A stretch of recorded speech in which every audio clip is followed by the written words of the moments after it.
오늘 우리에게 주신 하나님의 말씀은 구약성경 출애굽기 28장 15절에서 20절까지의 말씀입니다. 출애굽기 28장 15절에서 20절까지의 말씀 봉독해 올리겠습니다. 너는 판결 흉패를 에봇 짜는 방법으로 금실과 청색, 자색, 홍색 실과 가늘게 꼰 배실로 정교하게 짜서 만들되 길이와 너비가 한 뼘씩 두 겹으로 네모 반듯하게 하고 그것에 네 줄로 보석을 물리되 첫 줄은 홍보석, 황옥, 녹주옥이요 둘째 줄은 석류석, 남보석, 홍만호요 셋째 줄은 호박, 백만호, 자수정이요 넷째 줄은 녹보석, 호만호, 벽옥으로 다 금태에 물릴지니. 아멘.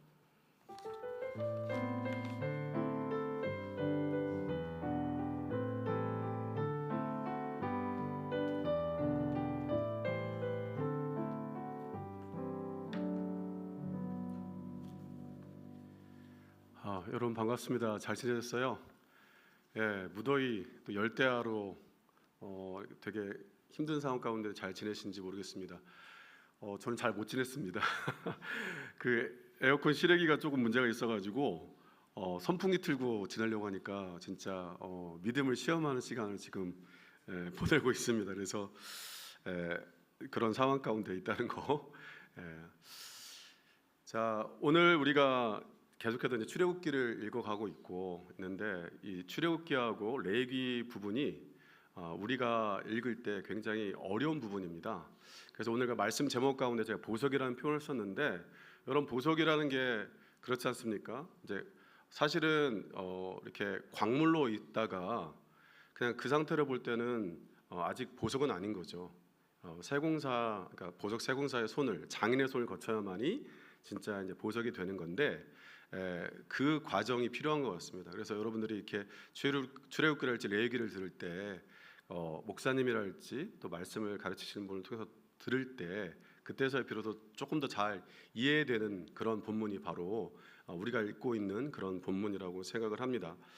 오늘 우리가 읽은 출애굽기 28장, 원래는 제가 30절까지 읽고 싶었지만 이따가 보면서 살필 거니까 보겠습니다. 28장은 제사장에 대해서, 특별히 대제사장에 어떻게 옷을 입어야 되는지에 대해서 그런 내용을 다루는 게 출애굽기 28장의 내용입니다. 여러분, 우리가 어떻게 옷을 입는가는 사실은 오늘날에도 그 굉장히 중요한 일이고, 또 옷이라는 게 우리의 신분을 잘 드러내주고 있지 않습니까? 우리 교회 목사님들은 다 이 옷을 입으면 이렇게 그래서 길 지나다가 저한테 누가 인사를 하면 깜짝 놀라요. 나를 어떻게 알아보셨지? 그러니까 제 얼굴 때문에 알아보는 게 아니라 제 옷 보고 알아보시고 이렇게 말씀하시는 분들이 있더라고요. 우리 성직자들의 옷이랄지 또 재판관들의 옷이 지금도 그 사람의 어떤 신분이나 직업을 말해주고 있습니다. 예전에 계급이 발달한 사회에서 옛날에 그 사람이 어떤 옷을 입느냐는 그 사람의 신분과 그 사람의 역할을 말해주는 경우가 많죠. 우리나라도 마찬가지였죠. 그래서 우리나라에서 많이 강조했던 것 중에 하나가 의관정죄. 어떤 거냐면, 의관정죄라는 것은 선비로서 선비답게 옷을 잘 갖춰 입고 옷매무새를 바르게 하는 걸 굉장히 강조했습니다. 우리나라 사람들은 그렇게 옷 입고 사는 것을 옷 입는 모양새를 보고 그 사람의 사람됨을 평가할 정도로 옷을 우리가 좀 갖춰 입어야 될 것 같은 그런 생각인데요. 또 제사 드릴 때 특별히 그 우리나라에서 유교 하시는 분들도 제사 드릴 때 더 의관정죄를 확실히 했다고 그렇게 이야기를 하고 있습니다. 오늘 비슷한 맥락에서 하나님께서 제사장의 옷을 지정해 주시는 것은 그들의 사회적 신분과 역할에 대해서 말씀해 주고 있다고 우리가 이해해 볼 수가 있어요. 오늘 우리가 읽은 본문에서 보면 대제사장에게 가장 화려한 옷을 입힘으로써 그가 사람들과 구별하여 거룩하게 살도록 그렇게 했습니다. 이것은 또한 하나님께 가장 가까이 나올 수 있는 특권이 대제사장에게 있다는 것을 보여주는 그러한 어떤 하나의 어떤 장치라고도 우리가 이해할 수가 있겠습니다.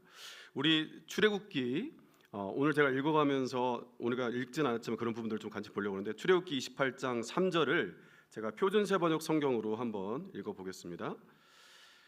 출애굽기 28장 3절입니다. 내가 슬기로운 생각으로 가득 채워준 모든 재주 있는 사람을 불러다가 나를 섬길 아론이 제사장이 되어서 입을 예복을 만들라고 하여라. 그러니까 한마디로 말하면 당대의 가장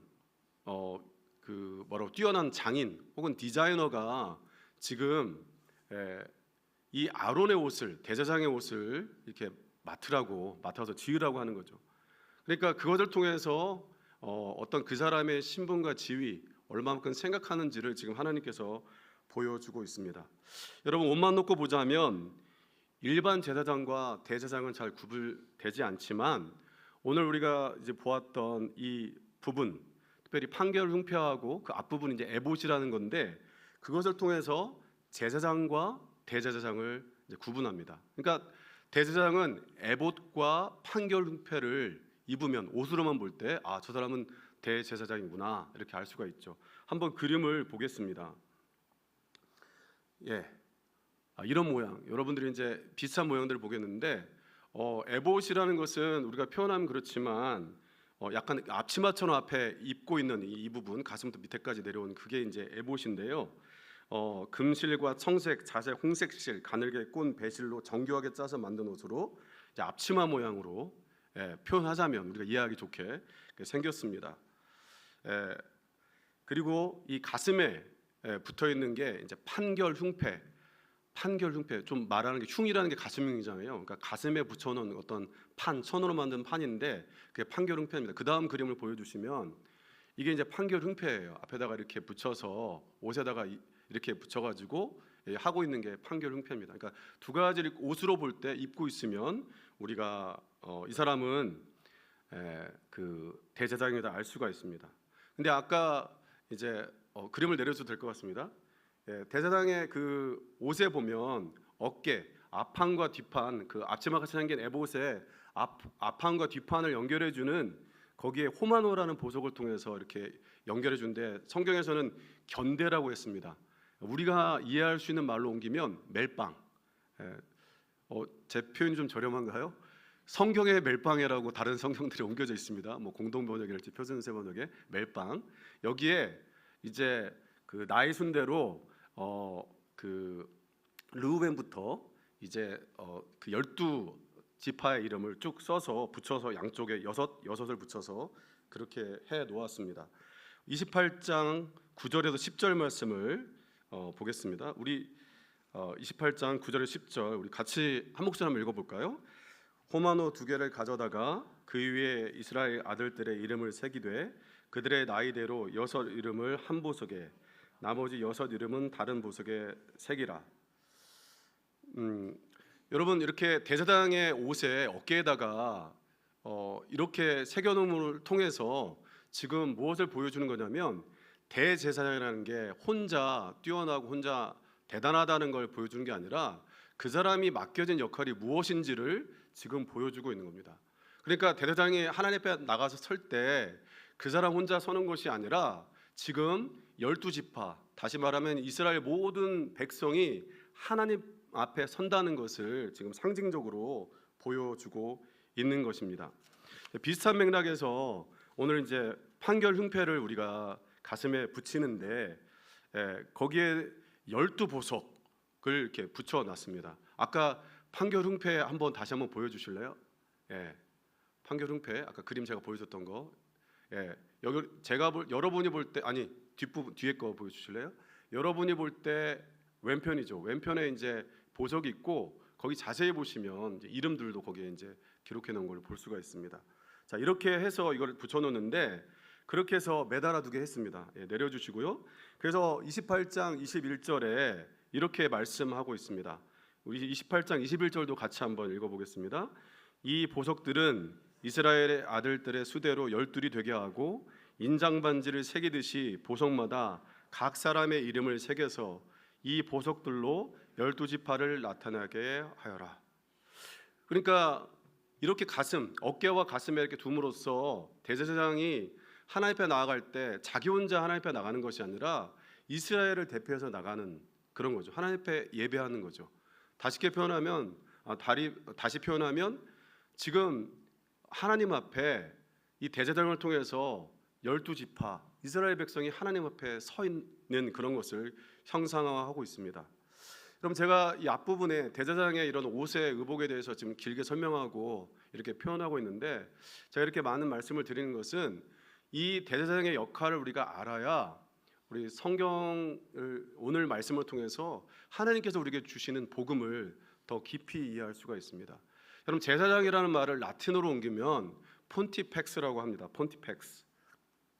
폰티펙스는 뭐냐면 다리 놓는 사람입니다. 그럼 다리 놓는 사람이라는 건 뭡니까? 양쪽을 연결해 주는 거잖아요. 그러니까 대제사장의 역할은 하나님과 백성 사이를 연결해 주는 거죠. 근데 그 중에서도 가장 앞선 자리에 앉아 있는 사람이 누구냐? 앞선 사람이 누구예요? 바로 대제사장입니다.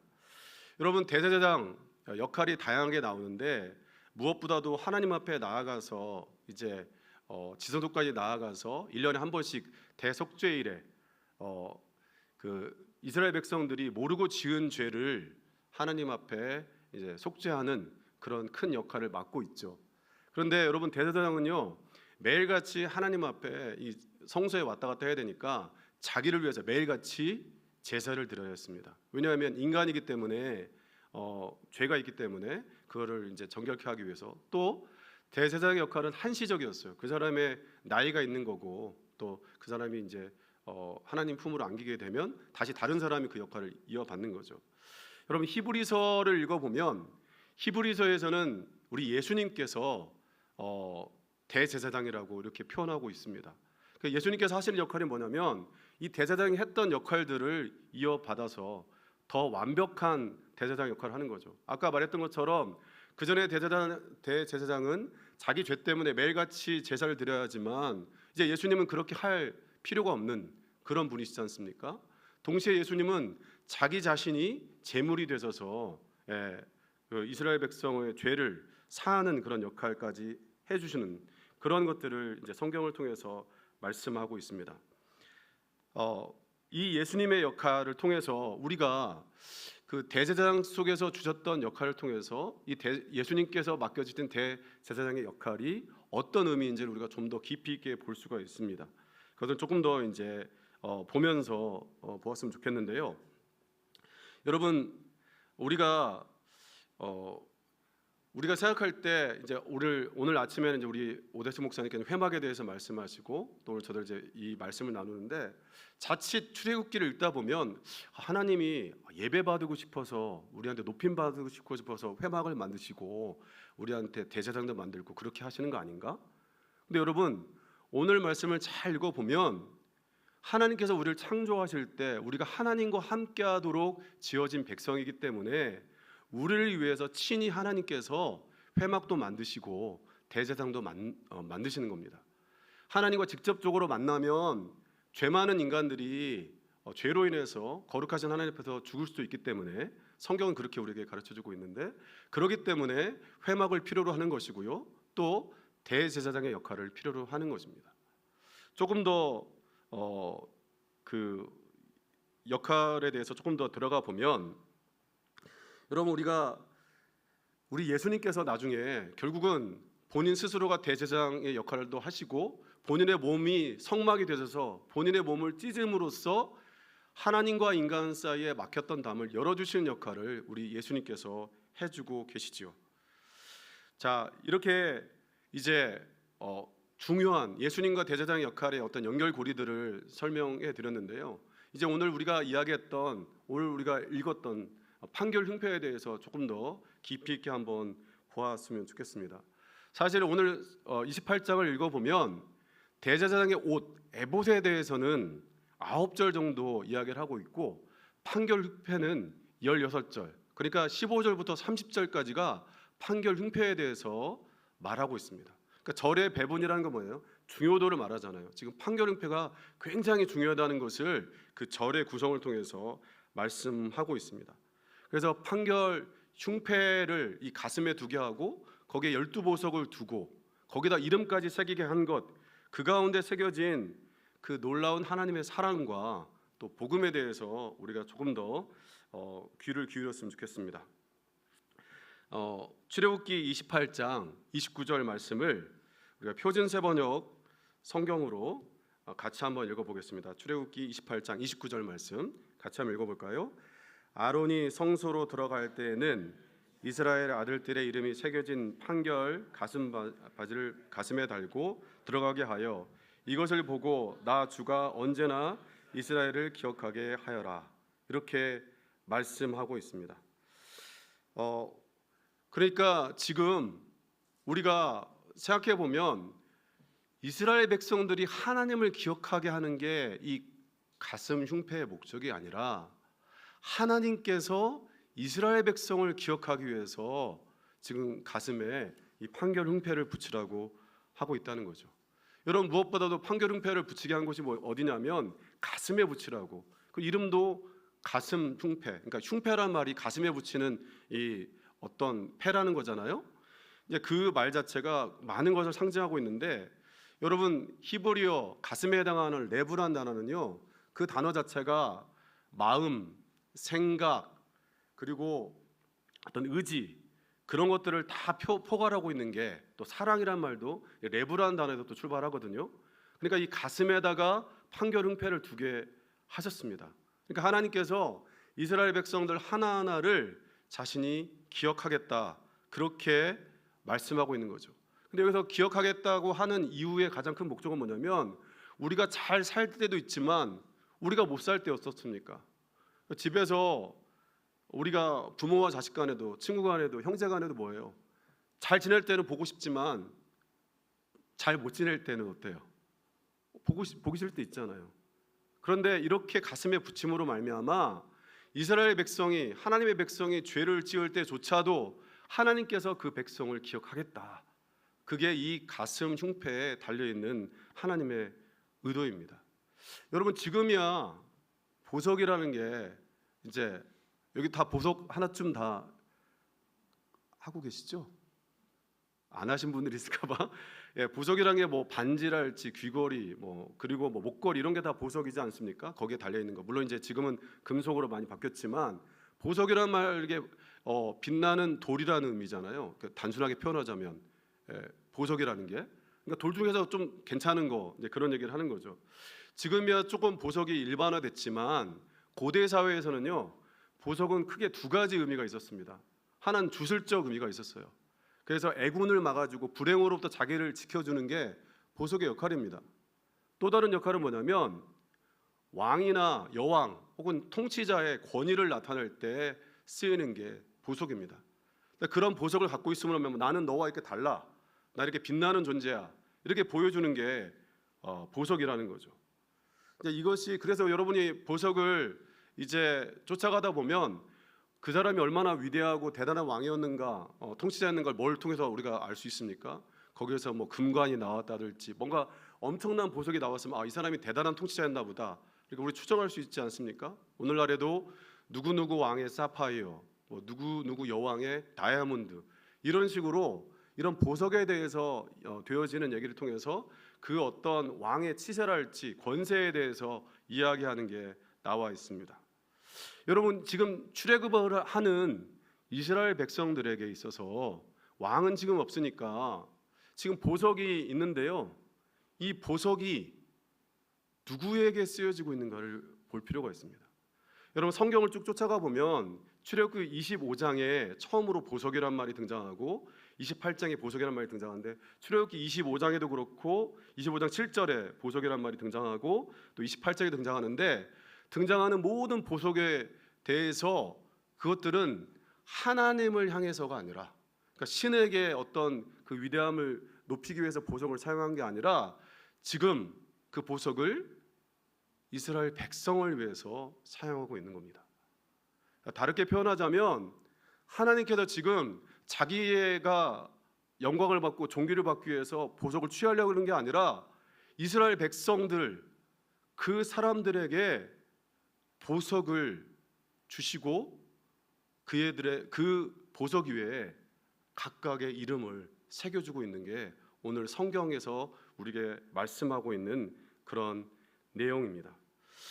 여러분, 지금 성경에 보면 이 에봇도 마찬가지고 판결 흉패도 당대 최고의 장인, 저는 왜 이렇게 앙드레 긴밖에 생각이 안 나는지 모르겠지만, 아무튼 뭐 그런 위대한 어떤 디자이너랄지 그 다음에 보석 세공사가 이 보석을 디자인하는데 이렇게 보석을 디자인하고 옷을 디자인해서 누가 입냐?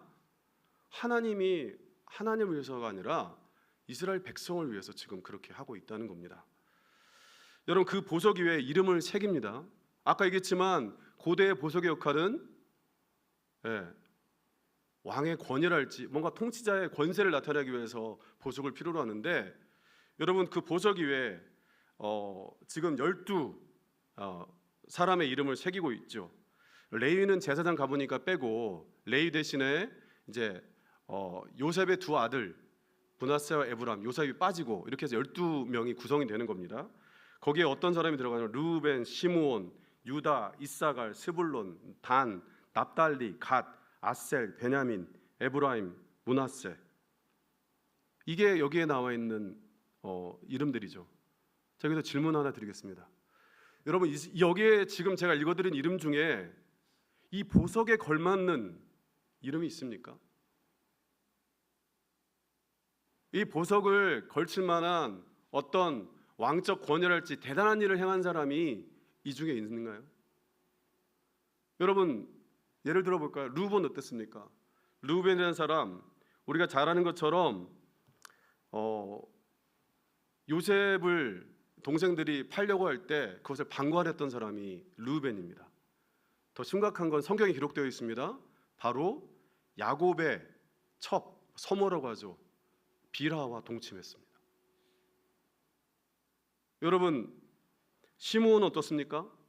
시므온은요 요셉을 죽이려고 할 때 가장 동조했던 사람입니다. 요셉이 어떤 사람입니까? 야곱이 엄청나게 사랑하는 아들인데 그 아들을 죽이려고 할 때 가장 앞장서서 죽이려고 했고 판에도 앞장섰던 그 사람이 시므온이고요. 야곱이 그렇게 만류하는데 자기 여동생을 이제 성폭행했던 그 하몰과 세겜 족속에 있어서 이제 그 가나안 땅에서 전쟁이 일어날까봐 야곱이 그렇게 하지 말라고 했는데 어떻게 했습니까? 쳐들어가서 다른 사람 다 그 남자들 죽이고 아이들과 그 아내자들을 붙잡아 오고 뭐 그 약탈해 오는 그런 일을 했던 게 시므온이죠. 여러분 유다는 어떻습니까? 유다도 그 요셉이 팔려갈 때 방관했고요. 나중에 실수로 자기의 며느리 다말과 동침하게 되지 않습니까? 그러니까 여기에 있는 사람들 하나하나 다 열거하자면 정말로 요셉이 그나마 여기 이 보석에 걸맞는 이름이겠지만 하나님께서는 요셉 대신에 아들 에브라임과 므낫세를 대신하게 했는데 그러니까 요셉이 빠지니까 정말로 이 보석에 걸맞는 이름이 하나도 없는 거예요. 그러니까 이 보석에 걸맞게 지금 이 사람들을 주신 것은 전적으로 하나님의 사랑과 은혜인 겁니다. 그 사람들이 보석에 걸맞는 합당한 어떤 대단한 사람이어서가 아니라 바로 아브라함이 하나님을 믿었던 그 믿음으로부터 내려오는 그것을 하나님께 귀하게 여기셔서 그것에 대한 응답으로서 이렇게 귀하게 그들을 기억하시는 겁니다. 그리고 그들을 영원히 기억하겠다고 그렇게 말씀하고 있습니다. 여러분 목회자가 되기까지 많은 목회자들이 각자의 삶의 여정 가운데서 좌충우돌하면서 이제 어떤 좌로도 가고 우로도 가다가 이제 목회자가 되기까지 물론 안 그러신 분도 있을지 모르겠어요. 저는 오 목사님은 안 그러셨을 것 같은데 저는 조금 이렇게 좌충우돌했던 그런 기억이 있습니다. 저는 교회를 그 당시 제가 신학대학에 들어갔는데요. 당시에 저희 부모님이 교회를 다니지 않으셨습니다. 그래서 제가 장로회 신학대학 신학과에 진학한다고 할 때 부모님의 반대가 엄청나게 셌습니다. 그래서 제가 부모님과 어떤 대결이라 할까요? 새벽에 4시에 자전거 타고 눈길에 기도하러 가고 막 아침 40일 금식 기도하면서 막 내가 얼마나 하나님 앞에 헌신되어 있는지를 그렇게 하면서 이제 신학대학에 진학하게 되었습니다. 더 젊을 때 젊음을 들여서 하나님께 헌신하고 싶었습니다. 여러분 신학대 안에서 신학생들 안에서 하는 우리끼리 어떤 나름대로의 농담이 있습니다. 1학년 때는 목사, 2학년 때는 전도사, 사망 때는 장로, 사망 때는 평신도. 예, 어떤 말인지 아십니까? 신앙이 처음에는 막 뜨겁게 불타올라가지고 처음에는 목사도 되고 선교사 되겠다 하다가 점점 이제 4학년 되면 이제 평신도로 마무리된다는 그런 얘기를 하는데요. 저는 그 농담을 들을 때 나는 그렇지 않을 거야 그랬는데 시간이 지나다 보니까 저도 그런 상황 가운데 처하게 됐습니다. 집안의 상황도 어려웠고요. 주변에 여러 가지 상황들이 삶의 여러 가지 우여곡절 가운데 지나다 보니까 이제 주변이 보이기 시작하는 겁니다. 다른 사람들이 빛나는 게 보이는 거예요. 저 사람은 누구누구 목사의 아들이래.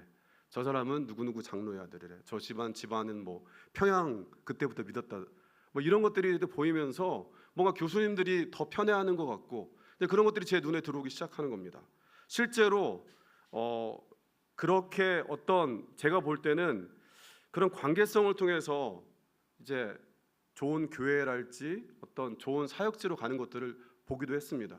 그러니까 제 안에 어떤 그런 분노, 화가 이렇게 지금도 화가 있어서 제 정전들을 믿지 않으시겠지만 그 당시에 근데 그때 제 안에 있었던 화는 거룩한 분노가 아니라 어떻게 보면 제 안에 있던 어떤 부족한 부분들이 있었던 그런 분노였던 것 같습니다. 우리 부모님이 조금 더 좋은 목사님이거나 혹은 장로님의 가정에서 내가 태어났다면 내가 조금 더 좋았을 건데 뭐 이런 어떤 생각들이 있었던 것 같습니다. 그런 생각을 가지고 제가 저희 학교 안에 기도탑이라는 곳이 있는데 이제 하나님하고 단판을 지으러 학교를 그만둘까 말까 고민하면서 이제 단판을 지으러 이제 기도탑에 올라가고 있는데 사실은 선한 의도로 가는 건 아니죠. 안 좋은 마음 가지고 올라가고 있는데 그때 기도탑에 올라가기 전에 그 로비가 있는데 로비에서 제가 좋아하는 형을 만났습니다. 10살 위의 선배인데 그 선배는 이제 소아마비를 앓고 있고 굉장히 뭐랄까 신실하게 신앙생활을 하시는 분이에요. 그런데 그 형을 보니까 그냥 하나님 앞에 나가서 이렇게 투정 부리기보다 그 형한테 먼저 제 사정을 하소연하고 싶었습니다. 그러면서 제가 속에 있는 생각을 다 쏟아냈죠. 내가 이만저만 해서 이렇고 왜 사람들은 저런 사람들이 그렇게 되고 있는지 모르겠다. 이런 마음을 막 쏟아냈습니다. 그런 마음을 쏟아내니까 다 이야기를 듣고 나서 그 형님이 저에게 이렇게 얘기해 주셨습니다. 경호가 너는 하나님의 보물섬이야. 내 눈에는 하나님께서 내게 많은 보물을 감추어 두셨는데 네가 아직 발견을 하지 못한 것 같아. 네가 그 보물들을 힘써서 발견했으면 좋겠어. 모르겠습니다. 이게 뭐 논리적 어떤 귀결이 있는 말씀도 아닌데 그 말씀을 듣고서 저에게 큰 울림이 되었습니다. 내가 하나님의 보물섬이구나. 나에게 하나님께서 많은 것들을 숨겨놓았는데 내가 그걸 발견하지 못했구나. 나중에 한참 지나서 제가 그 분에게 물어봤더니 자기는 그 시간이 하나도 기억이 안 난대요. 자기가 그런 말 했던 것도 기억이 나지 않는다고 합니다. 제가 볼 때는 정말 성령님께서 그분을 통해서 제게 그 말씀을 해주셨다고 생각합니다. 살아가다 보면 청년 때 그리고 30대, 40대를 살아가면서 혹은 여러분의 인생을 살아가면서 정말로 하나님께서 저 사람을 편애하는 것 같고 세상이 저 사람을 더 잘 보는 것 같은 일들이 실제로 우리 주변에 있습니다. 그래서 내가 좀 더 부유한 가정에 태어났더라면 좋았을 텐데, 수능을 더 잘 봐서 더 좋은 대학에 갔더라면 좋았을 텐데, 그리고 더 좋은 직장에 갔더라면, 저 좋은 남편이나 아내를 만났더라면, 이런 수많은 가정들이 우리에게 일어날 때가 많죠. 그리고 그것이 실제로 우리 주변에서 일어나고 있는 것을 우리는 경험하고 있습니다. 하지만 여러분, 이런 수많은 생각들 가운데서 우리가 놓친 것들이 있습니다. 우리가 놓친 것들은 바로 우리가 하나님의 보석이라는 거죠. 세상 사람들의 눈에는 보석처럼 보이지 않을지 몰라도 예수님의 은혜로 말미암아 하나님께서는 보석, 세상이 알 수 없는 그런 각자마다의 보석으로 우리를 만들어 주셨습니다. 예수님께서는 그 피로 여러분의 이름을 그 보석 위에 새기셨습니다. 이사야서 49장 16절 말씀에 이렇게 나와 있습니다. 앞부분의 말씀인데요. 내가 너를 내 손바닥에 새겼고. 그러니까 하나님께서는 지금 멸망당한 이스라엘 백성이 하나님께서 우리를 기억하지 못하실 거야, 우리 이제 끝났어, 끝장이야, 그렇게 말하고 있을 때 하나님께서 뭐라고 말씀하셨냐면 내가 너를 기억하고 있다, 내가 너를 손바닥에 새겼다라고 말씀하고 있는 거죠. 여러분, 하나님께서 우리를 보석으로 만드시고 그 보석 위에 그 이름을 새기셔서 그 대제사장의 가슴에 둔 것은 영원히 하나님께서 우리의 이름, 우리의 가치, 우리의 삶을 당신이 기억하시겠다는 하나님의 약속입니다. 하나님의 사랑입니다. 하나님께서 우리를 계속해서 기억하시고 우리를 향해서 지금 향해 있다고 성경은 말씀하고 있습니다. 영원한 대제사장이신 예수님께서 그 판결의 흉패, 이름이 새겨진 그 흉패를 지금도 예수님의 가슴에 두고 있습니다. 그래서 그 보석 가운데 새겨진 그 이름을 두고 우리 주님께서, 우리 예수님께서 하나님 앞에서 우리를 위해서 중보해 주고 계신 줄로 믿습니다. 그런데 우리가 또 하나 기억해야 할 것은 하나님께서 각자에게 주신 보석이 다르다는 것입니다. 여러분, 보석마다 빛나는 방식이 달라요. 오늘 성경에 보면 12가지 보석이 다 다르지 않습니까? 그러니까 내가 다른 보석, 다른 사람의 보석이 빛나는 것에 대해서 부러워할 것이 아니라 하나님께서 내게 주신 보석이 무엇인지를 발견하는 것이 훨씬 더 중요합니다. 그래서 그 보석이 더 아름답게 빛날 수 있는 방법을 찾아가는 것이 우리에게 맡겨준 그런 하나님의 마음입니다. 그래서 그 일을 찾는 일이 우리가 잊지 않아야 될 또 하나의 일이죠. 또 한 발짝 더 나가보면 오늘 12 그 판결 흉패 가운데서 12보석을 두었다고 했습니다. 그러니까 각각의 보석마다 다른 보석들에게 이름을 부여셔서 이름을 쓰였는데, 여러분, 성경에 나와 있는 12이라는 건 완전수죠. 꼭 12를 말하는 게 아니라 이 12를 통해서 하나님께서 하나님의 사랑하는 백성들 모두를 기억하겠다, 그런 의미를 말하고 있는 겁니다. 그러니까 하나님 앞에 나만 보석이 아니라 각자 여기에 있는 모든 사람들은 다 하나님 앞에 보석 같은 존재들입니다. 각자 보석 같은 존재들, 우리가 함께 모여서 이 12를 이룰 때 하나님께서 더 기뻐하시고 더 좋아하신다는 것이 성경 우리에게 가르쳐주고 있는 이야기입니다. 그래서 우리가 이렇게 공동체로 모여서 예배하고, 이번에 우리가 또 청년부에서도 이렇게 신앙의 회복과 공동체의 어떤 연합에 대해서 하려고 하는 이유가 바로 이런 이유에서 우리가 그렇게 나아가고 있는 것입니다. 자, 우리가 하나님의 보석이라면 어떻게 하나님 앞에서 살아가야 할까요? 우리 그 말씀이 오늘 우리가 읽진 않았지만 그 제사장에 나와 있는 말씀 가운데 나와 있는데요. 28장 30절 말씀 같이 한번 읽어보겠습니다. 28장 30절, 출애굽기 28장 30절 같이 읽겠습니다. 너는 우림과 둠밈을 판결 흉패 안에 넣어 아론이 여호와 앞에 들어갈 때 그 가슴에 붙이게 하라. 아론은 여호와 앞에서 이스라엘 자손의 흉패를 항상 그의 가슴에 붙일지니라. 예. 그러니까 대제사장 가슴에 이 판결 흉패를 붙이는데, 아까 12보석, 그러니까 우리 하나하나를 가슴에 두고서 기억하게 하시는 거죠. 또 기억하시겠다는 거지 않습니까? 근데 여기서 또 한 가지는 뭐냐면 여기서 우림과 둠밈이 등장하는데, 이건 뭐냐면 이제 그 판결 흉패 안쪽에 주머니에다가 두는 건데, 우림과 둠밈이 정확하게 뭔지 학자들은 잘 모릅니다. 추정할 뿐이에요. 우림이 뭐냐면 빛들이라는 뜻을 가진 뜻이고요. 둠밈은 원래는 툼밈이라고 해야 되는데, 둠밈은 온전함, 성실함, 그런 뜻을 갖고 있습니다.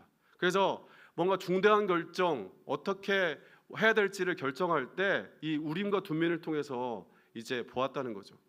또 우림과 둠밈의 어떤 뜻이 있냐면 히브리어 알파벳에 우림을 시작하는 알레프라는 게 첫 글자고, 툼미라고 하는 타우라고 하는 타우, 뭐 여러분이 다 기억할 거 없지만 그게 마지막 글자입니다. 그러니까 처음과 마지막까지.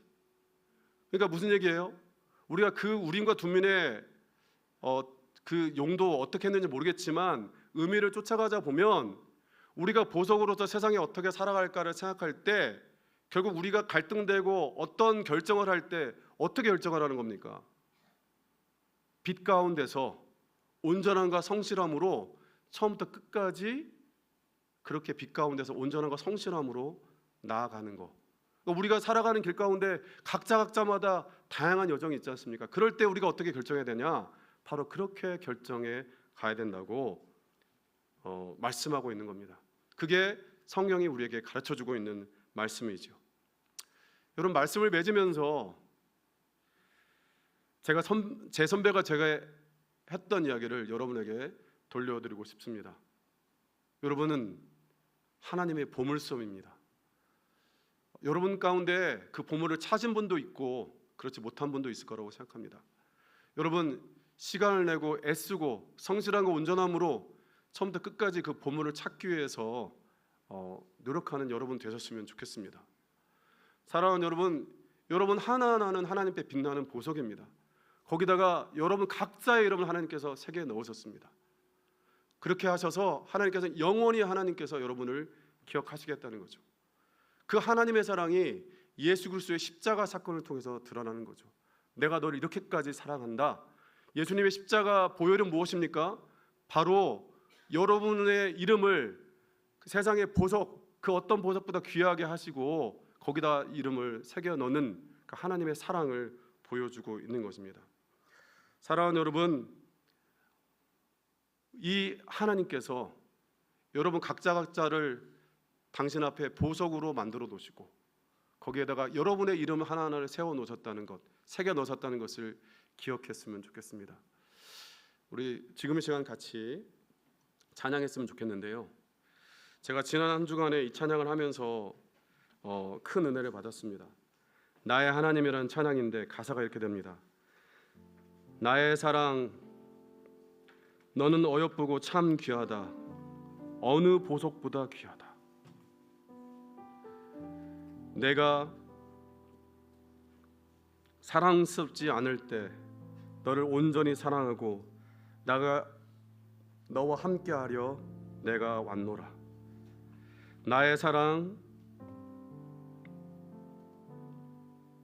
이 사랑은 결코 변하지 않아. 모든 계절 돌보시네.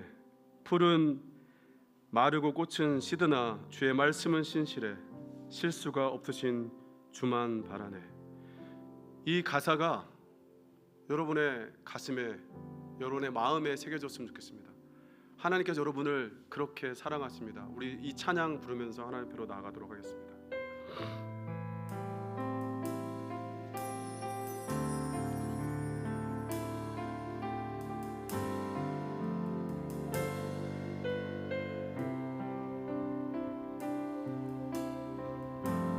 나의 사랑, 나의 사랑, 너는 어여쁘고 참 귀하다. 어느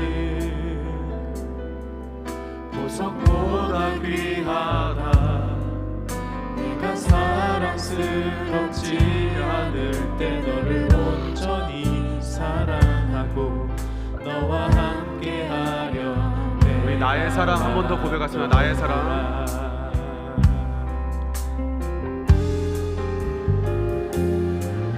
나의 사랑, 너는 어여쁘고 참 귀하다. 어느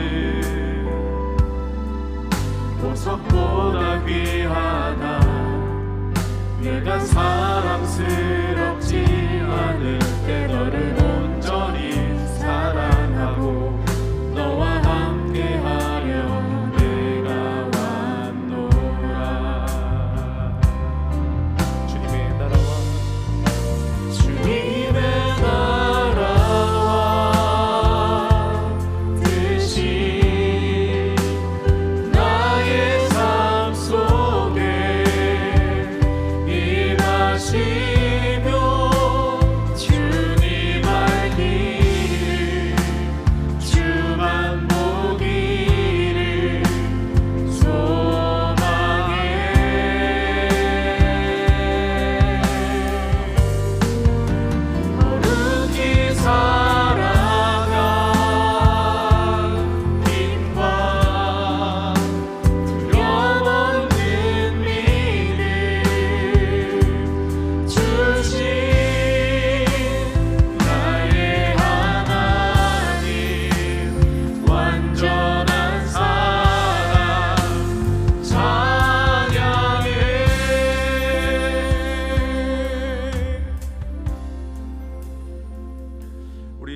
시간 기도할 때 우리 하나님 앞에 우리 스스로가 정말 무너졌던 모습, 나는 정말 아무것도 아니다, 정말 세상에 하찮은 종려다라고 했던 그런 모든 모습들을 하나님 앞에 고백하면서 내가 주님의 보석이고 그 보석 가운데 주님께서 친히 이름을 새겼다는 것을 우리가 고백하는 그런 기도를 드리도록 하겠습니다.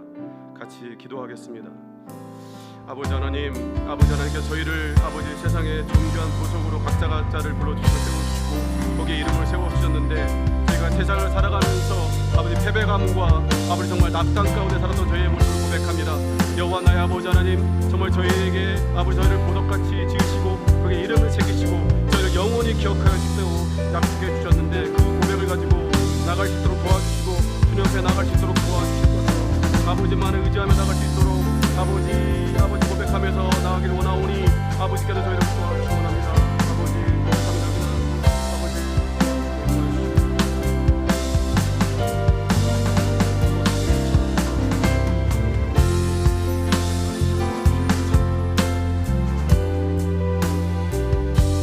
우리 주님의 나라와 찬양을 후렴을 다시 한번 하겠습니다.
기도할 때 우리 공동체 안에 여러 보석들이 있는데 그들을 존귀하게 여기게 해달라고 기도했으면 좋겠고요. 우리의 앞날을 우리가 결정해 갈 때 정말 우림과 둔면을 가지고 하나님 앞에 빛 가운데로 온전함과 성실함으로 처음부터 끝까지 나아가게 해달라고 그렇게 기도하겠습니다. 같이 기도하겠습니다. 사랑의 주님, 아버지 하나님, 저희가 보석으로서 저희를 불러주셨는데 그 보석에 합당한 삶을 살 수 있도록 도와주시옵소서. 나만이 주님 앞에 빛나는 보석이 아니라 내 옆에 있는 형제자매들도 주님 앞에 빛나는 보석임을 기억하면서 나갈 수 있도록 저들의 삶의 자리를 주님께서 붙잡아 주시옵소서. 주님 앞에 그렇게 설 수 있는 저희가 되길 원합니다. 아버지 하나님께 도와주시옵소서. 아버지 인생의 여정 앞에 아버지 하나님 정말 저의 결정해야 될 수많은 인생의 여정 앞에 아버지 저희가 우림과 두림을 가지고 아버지 하나님 빛 가운데로 아버지 하나님 또한 그렇게 성실함과 온전함으로 나아가게 도와주시고 아버지 처음부터 끝까지 그렇게 나아갈 수 있도록 저희를 지키시고 원합니다. 아버지 하나님 도와주시고 인도하여 주시옵소서. 아버지 도와여 주시옵소서. 아버지